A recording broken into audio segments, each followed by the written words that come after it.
वफाकी वज़ीर दाखिला राना सनाउल्लाह साहब हमारे साथ मौजूद हैं। राना साहब बहुत शुक्रिया मैं शो में ज्वाइन करने के लिए। राना साहब क्या फैसला करेगी अब हुकूमत? आप लोग चैलेंज कर रहे थे उन्हें तोड़े असेंबलियां करा देते इंतखाबात, कह दिया उन्होंने 17 को ऐलान कर रहे हैं कि असेंबलियां कब तोड़ी जाएंगी, क्या करेंगे बाप?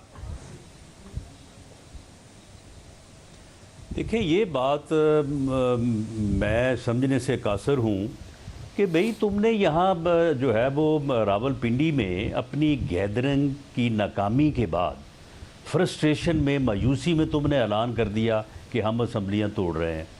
अब तुम फिर दोबारा तारीख मुकर्रर कर रहे हो ऐलान करने की कि जी मैं फ़लाँ तारीख को जो है वो ऐलान करूँगा। भाई जब आपने फ़ैसला कर लिया है आप असम्बलियाँ तोड़ें, हमने भी फ़ैसला कर लिया है कि जो असम्बली आप तोड़ेंगे उस असम्बली का जो है वो इलेक्शन करवा दिया जाएगा।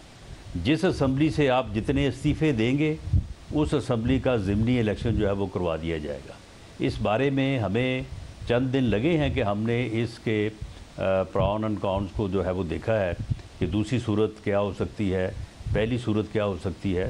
तो उसके बाद हम इस नतीजे पे, इस फ़ैसले पे जो है वो बड़े क्लियर हैं कि अगर पंजाब असम्बली या केपी के असम्बली या दोनों असम्बलियाँ तोड़ी गई तो उन असम्बलियों के इलेक्शन होंगे। अगर इन्होंने इस्तीफ़े दिए कौमी असम्बली से या इन असम्बलियों से तो फिर ज़िमनी इलेक्शन होंगे।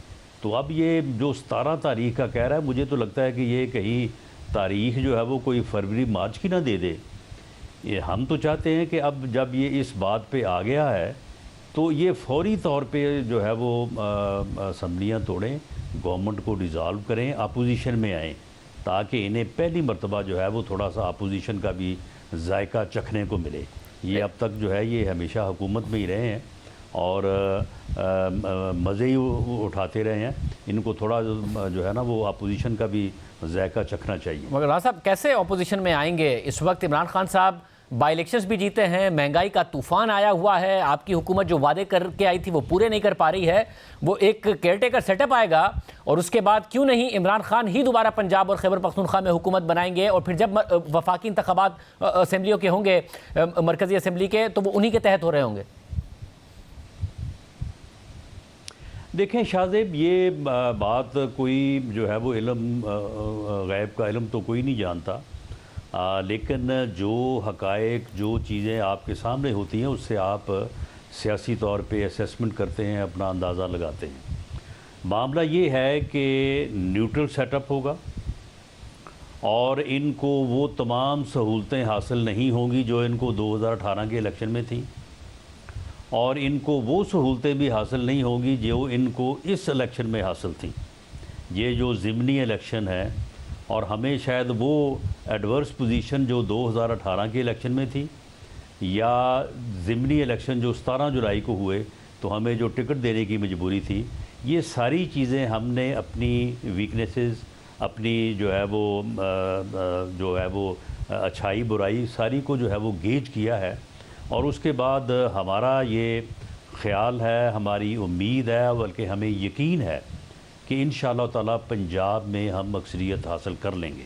राना साहब अगर ऐसा होता से बुरे हालात नहीं होंगे। राना साहब अगर ऐसा होता तो आप फिर जो वफाकी हुकूमत है, वफाकी असेंबली है, वो भी तहलील करके इलेक्शन में चले जाते। अगर आपको यकीन होता पंजाब में जीत जाएंगे या वफाक में भी जीत जाएंगे, आपने क्यों फिर 8 महीने और रुकना था? आप वफाकी असेंबली भी तहलील कर देते अगर आपको यकीन होता।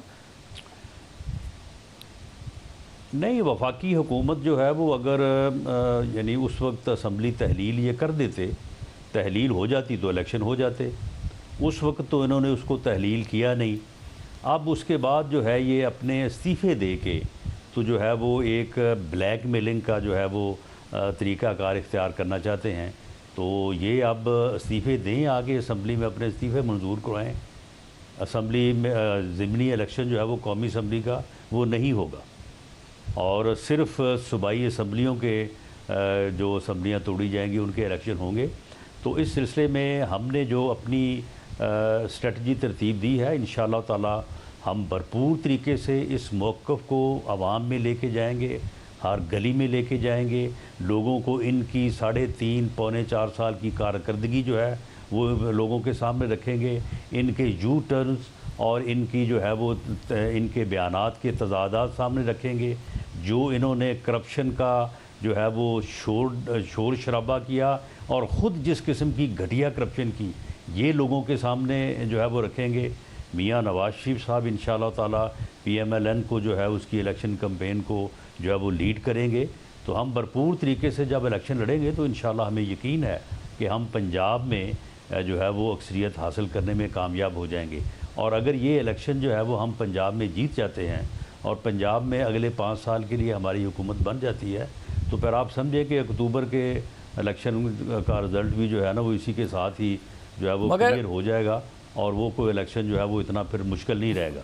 मगर राणा साहब, कारकर्दगी पर इलेक्शन होगा ना कि हुकूमत होने पर। और मसला ये है कि आपने ये उम्मीद की थी कि जी अब जो हमारा पॉलिटिकल कैपिटल था वो हमने बड़ा बर्न किया है, अब हम आवाम को रिलीफ देंगे, मगर रिलीफ के आसार हैं नहीं। IMF और ज़्यादा डिमांड्स कर रहा है और IMF की किस्त के लिए आपको और सख्त इकदाम करने पड़ेंगे, नहीं करेंगे तो मुल्क के डिफॉल्ट का खतरा मौजूद है। तो ऐसी सूरत में आप लोगों ने अक्टूबर तक और अनपॉपुलर ही होना है, तो आप क्यों नहीं इलेक्शन के लिए जाएंगे अभी, बजाय इसके कि अक्टूबर तक का इंतजार करेंगे? नहीं शाहजेब, जो पॉलिटिकल कैपिटल हमारा लॉस होना था वो तो हो चुका, अब उसमें हम गेन ही करेंगे और उसके लिए हमारी भी कोई जो है वो स्ट्रेटजी है। और हम एक तो ये है कि हम इस लॉस को जो है ये लोगों को बावर करवाने में इंशाल्लाह कामयाब हो जाएंगे कि ये मुल्क जो है वो जिस हालत में इमरान खान ने छोड़ा था, अगर उस वक्त हम इसको केयर टेकर के सुपुर्द करके चले जाते तो ये मुल्क जो है ये इलेक्शन नहीं, ये डिफ़ॉल्ट की तरफ चला जाता। आज भी अगर वफाकी हुकूमत जो है वो केयर टेकर के सुपुर्द कर दें तो शायद 90 दिन जो है वो फिर बड़े भारी हों इस मुल्क के ऊपर। इमरान खान जो है इसका जो मुल्क दुश्मन एजेंडा है, ये बाकायदा तहरीक चला रहा है मुल्क को डिफ़ॉल्ट की तरफ लेके जाने के लिए।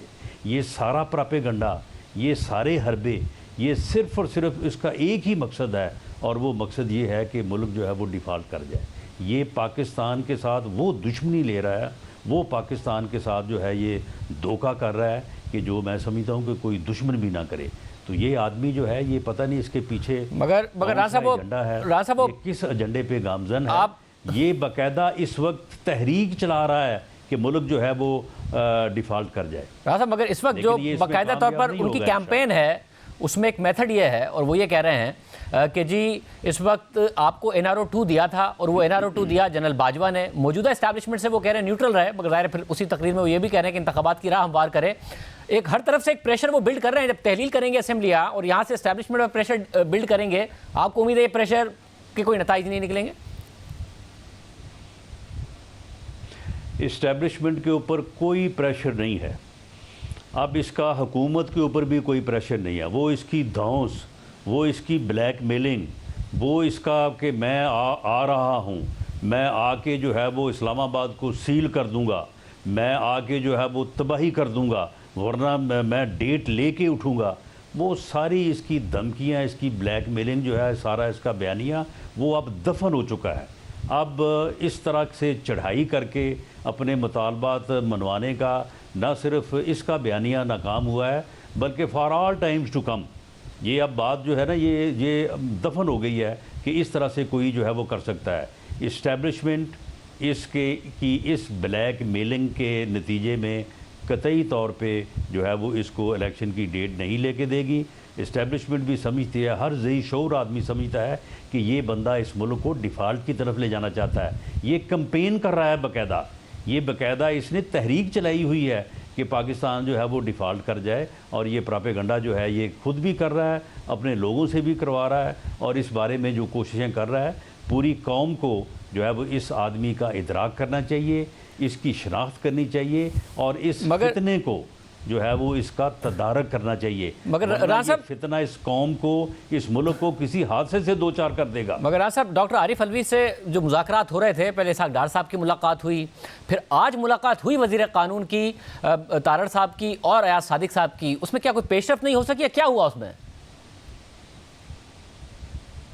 नहीं देखें, उसमें जैसे कहते हैं ना कि 0 + 0 = 0, इसमें जो अपना आरिफ अलवी साहब हैं वो मस्कीन आदमी जो है वो इसमें क्या किरदार अदा कर सकता है? उसकी क्या हैसियत है?